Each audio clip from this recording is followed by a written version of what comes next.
imediatamente, reduzir de 45% para 40% e depois, progressivamente, 2%, depois 1% ao ano, até chegar a 30%, que se considera o ideal, né? Porque em momentos anteriores, aqui no nosso governo, foi ampliada essa margem de consignação, que nós consideramos que é uma das razões para esse grande, junto com juro alto e outras questões, são razões para esse endividamento. Então, essa também é uma medida que vai nessa mesma direção estrutural que você se referiu.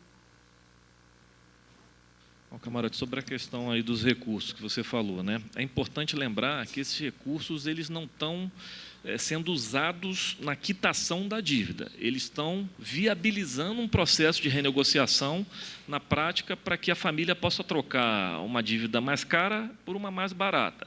Só que esse processo só funciona junto aos bancos se você ofertar garantias. E aí, sim, é que a gente usa o FGO naquelas 3 situações que a gente já falou para o colega e você mencionou também.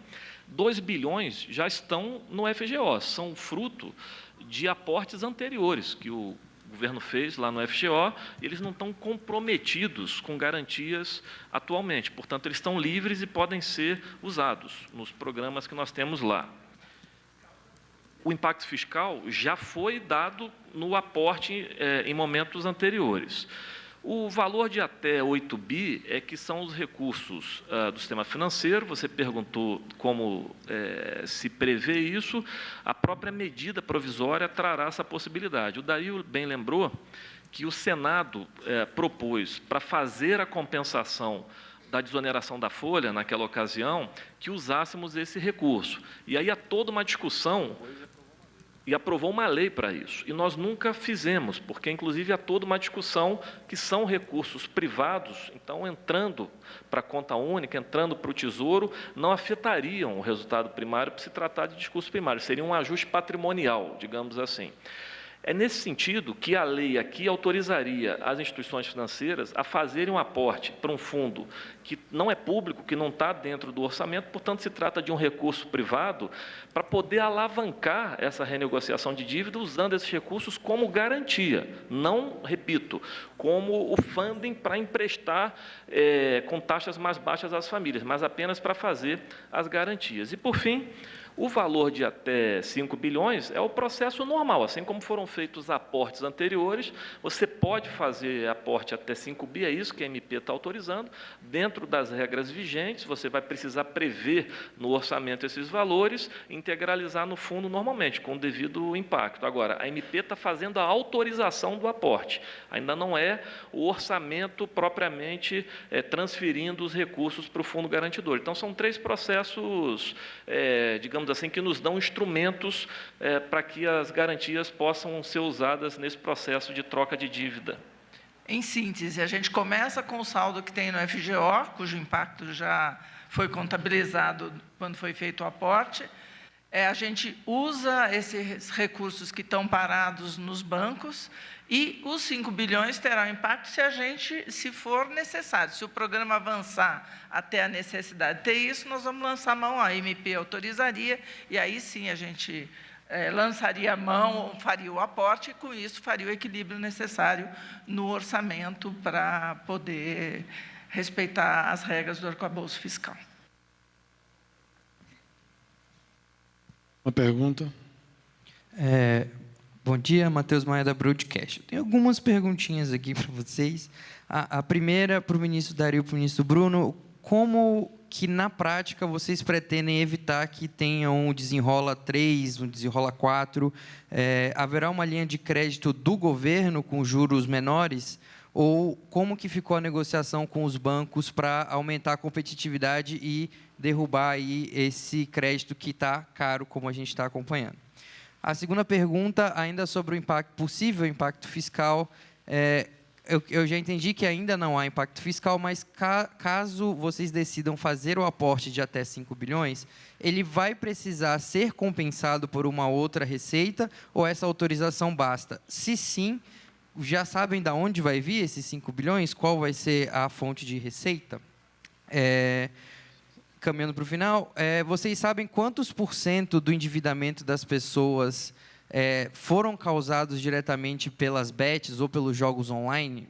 que aí faria mais sentido com essa proibição dos 12 meses? E, por último, há preocupação da equipe econômica com o possível impacto inflacionário dessa medida e atrasando ainda mais a curva de corte de juros do BC? Olha, eu começo respondendo aqui, o Bruno me complementa. É importante notar que esse tipo de medida ele não é uma medida recorrente. Nós estamos fazendo essa medida por ter passado por um período de alto endividamento e juros altos, e o período de alto endividamento, lembrando, principalmente vem lá da pandemia, com taxa de juros no país muito alta, e agora a gente está, de novo, na perspectiva de ter uma redução, um corte de taxa de juros.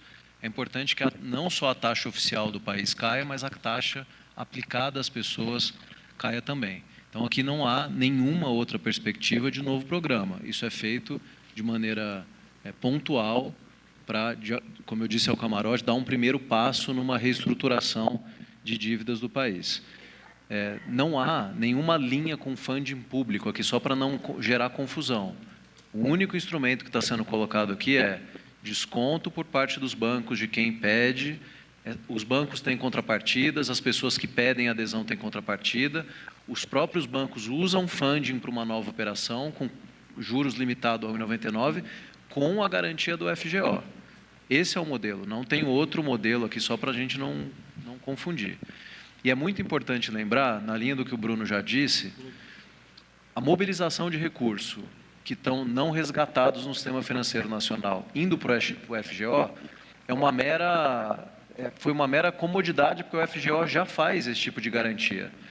A gente poderia pegar o recurso que está lá no sistema financeiro nacional e constituir um novo FGC, um novo fundo de garantia, por autorização dos bancos, para, de alguma maneira, melhorar a situação geral do sistema financeiro, que eles próprios reconhecem. Nós temos linhas com juros altos, várias pessoas que não pagam.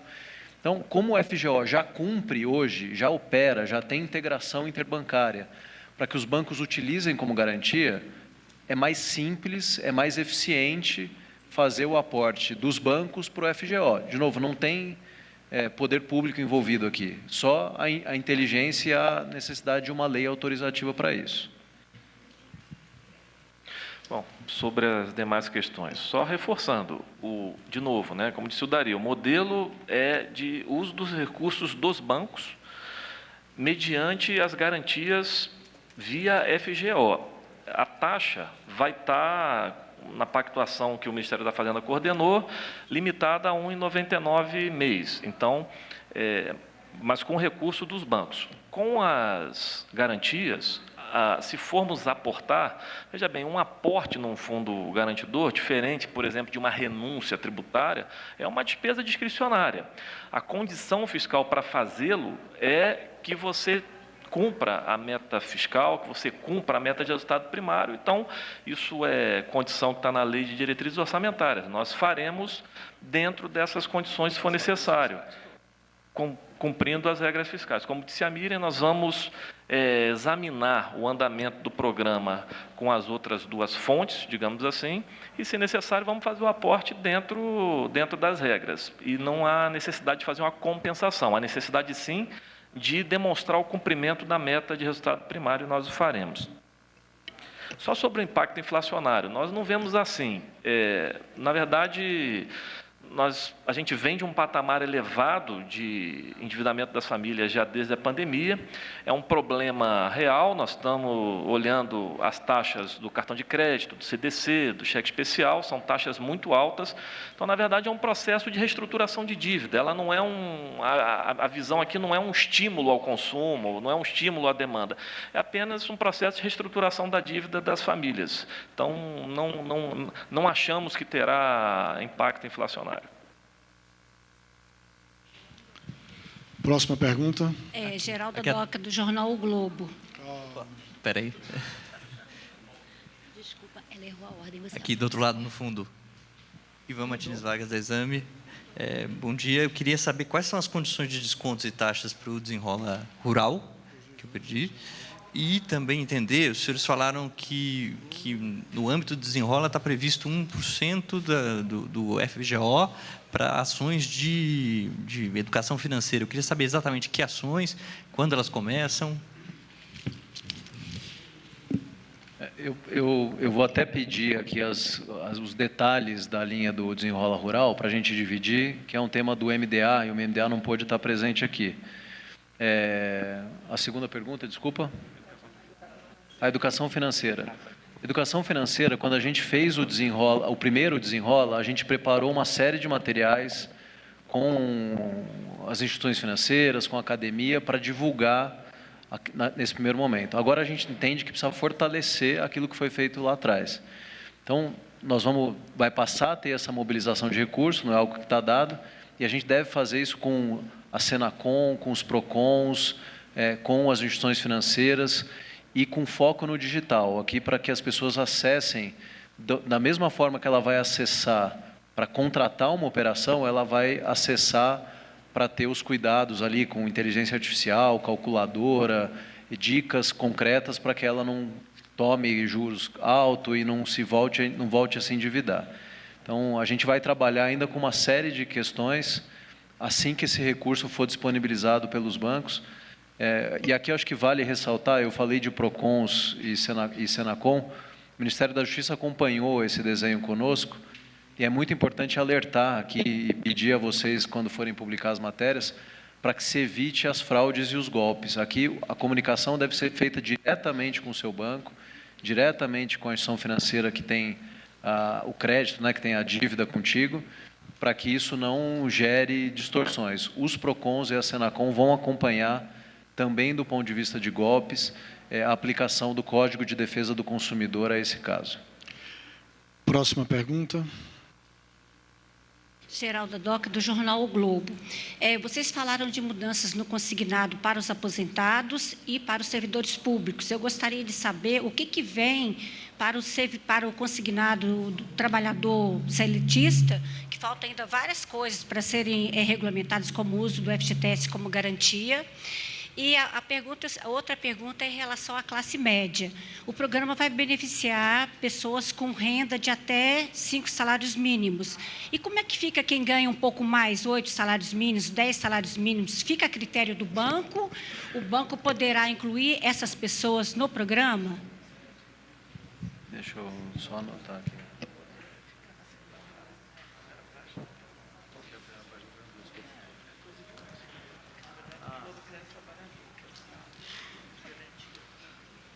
Geraldo, eu estava só anotando aqui.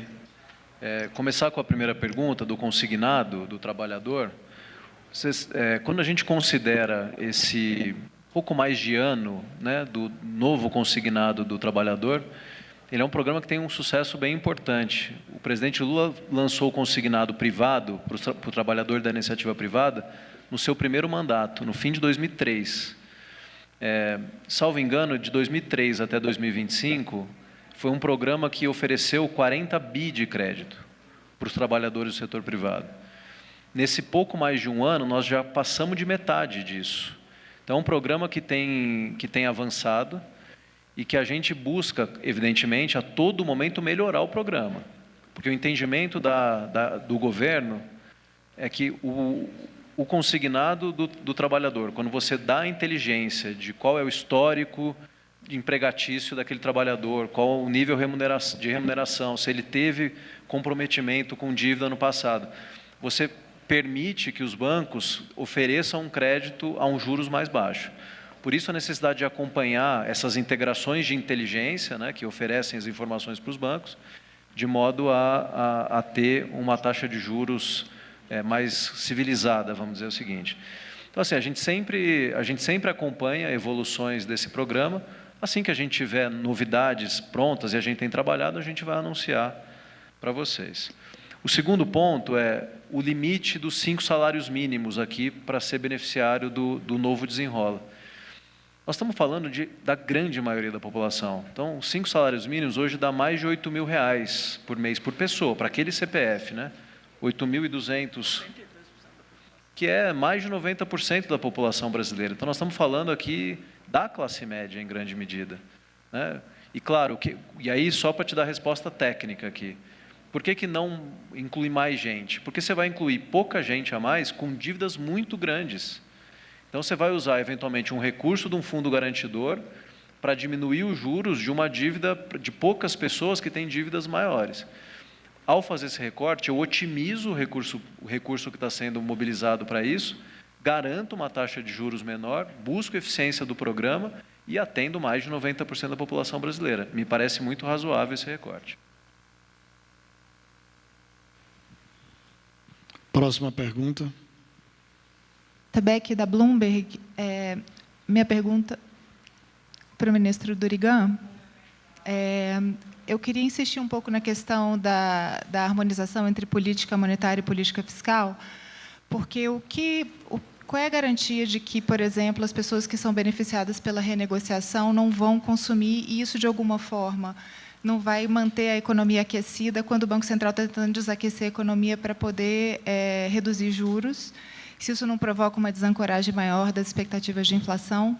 E vocês têm o valor de quanto, em volume total de dívidas, vai ser renegociado com o programa? Deixa eu aqui duas coisas, Marta, na linha do que o Bruno já disse. Nós não vemos dessa forma, tá? Aqui acho que nós temos um problema estrutural no país, um problema que vem se acumulando. A gente não olha só para uma questão quando enfrenta a necessidade de harmonizar a política fiscal com a política monetária. Quando a gente, inclusive, toma medidas para mitigar o impacto da guerra no Brasil, eu estou fazendo com que os preços que estão aumentando no mundo todo tenham uma espécie de amortecimento no Brasil. Nós também vamos ser, de alguma maneira, impactados, mas nós estamos cuidando para que os preços fiquem, de alguma maneira, amortecidos. O que tá sendo feito aqui, inclusive com essas várias travas estruturantes, não permite, modo automático, que as pessoas voltem a tomar crédito e aumentar o seu gasto. As pessoas hoje estão numa situação difícil em termos de crédito. É uma melhoria que não passa por afetar ou desregular a política monetária. E o segundo ponto, Marta, desculpa que eu não anotei, qual que era? O volume total de dívida. Quando a gente toma, por exemplo, o volume de 8 bi possibilitados pelo FGO, eu consigo renegociar 42 bi de dívida original com novas dívidas de 16 bi. Então, esse é um pouco a regra de bolso aqui. Com 8 bi no FGO, permitindo, depois dos descontos, renegociar um total de 42 bi de dívida antiga, 16 bi de dívida nova. Pessoal, nós vamos para a nossa última pergunta, por conta da agenda dos ministros. Por favor.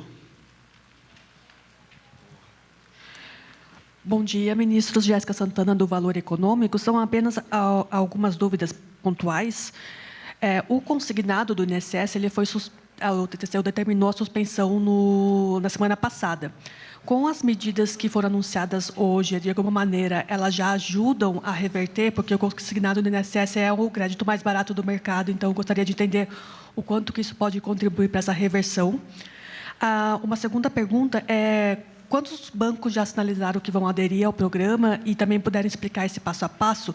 Uma vez publicada a medida provisória, as pessoas já podem procurar o banco ou ainda tem que esperar? Então, entender esse passo a passo para as famílias. E com relação a essa questão mais estrutural que o ministro Dario estava comentando, o senhor comentou que não acredita que vai haver uma liberação de dinheiro para as famílias consumirem mais, porém, há especialistas que dizem que isso pode acontecer e os juros tão elevados e aí, novamente, precisar de um novo desenrola. Então, se puder falar um pouco mais sobre isso, se não seria realmente só um programa paliativo e num novo governo, no próximo governo, ter que fazer de novo isso, porque os juros ainda estão elevados e agora, nesse cenário de guerra, talvez não haja uma redução da Selic no ritmo necessário. Então, só poder comentar isso, porque é a segunda vez que o governo lança esse programa de renegociação de dívidas, então, para evitar que isso volte a acontecer futuramente, como resolver essa questão mais estruturalmente, o que vocês estão pensando e o que é possível fazer ainda esse ano, em ano eleitoral, que a gente sabe que tem dificuldades de calendário no Congresso. Obrigada. O Tribunal de Contas, na última quarta-feira, teve um acórdão de um ponto que não estava na pauta e suspendeu a execução de consignados, o que significa 200 milhões de reais de crédito que é todo dia contratado dentro do consignado. Então, foi uma medida, digamos, drástica do Tribunal de Contas. O governo federal hoje já deve fazer, isso foi na quarta, né?